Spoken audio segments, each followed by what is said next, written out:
The gentleman from Texas, Mr. Paul. Thank you, Mr. Speaker. Mr. Speaker, how did the 20-year war get started? It had been long assumed that the United States government, shortly before Iraq invaded Kuwait in August of 1990, gave Saddam Hussein a green light to attack. A State Department cable recently published by WikiLeaks confirmed that U.S. Ambassador April Glaspie did indeed have a conversation with Saddam Hussein 1 week prior to Iraq's August 1, 1990 invasion of Kuwait. Amazingly, the released cable was entitled Saddam's Message of Friendship to President Bush. In it, Ambassador Glaspie affirmed to Saddam that the president, this is in quotes, the president had instructed her to broaden and deepen our relations with Iraq, close quote. As Saddam Hussein outlined Iraq's ongoing border dispute with Kuwait, Ambassador Glaspie was quite clear that, quote, we took no position on these Arab affairs, close quote.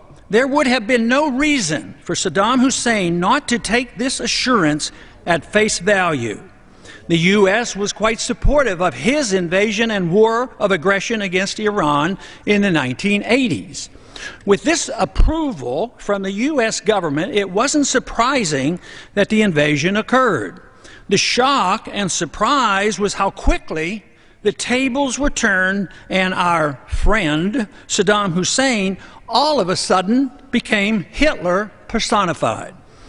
The document was classified supposedly to protect national security, yet this information in no way jeopardized our security. Instead, it served to keep the truth from the American people about an event leading up to our initial military involvement in Iraq and the region that continues to today. The secrecy of the memo was designed to hide the truth from the American people and keep our government from being embarrassed. This was the initial event that had led to so much death and destruction, not to mention financial costs these past 20 years. Our response and persistent militarism toward Iraq was directly related to 9/11, as our presence on the Arabian Peninsula, and in particular Saudi Arabia, was listed by al-Qaeda as a major grievance that outraged the radicals who carried out the heinous attacks against New York and Washington on that fateful day. Today, the conflict has spread through the Middle East and Central Asia with no end in sight.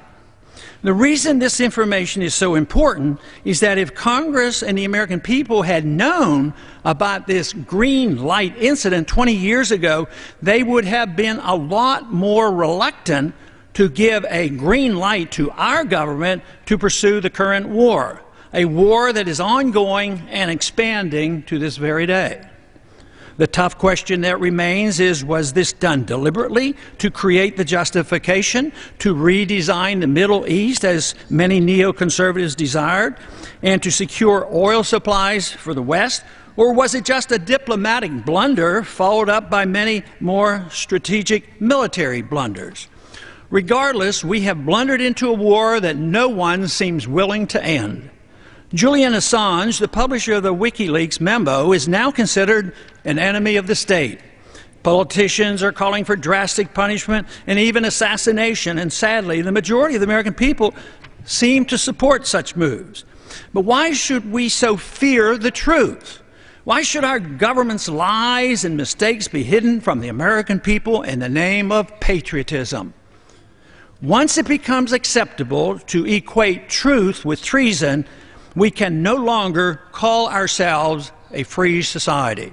And I yield back the balance of my time. The gentleman's time has expired. Gentleman from Texas, Mr. Green.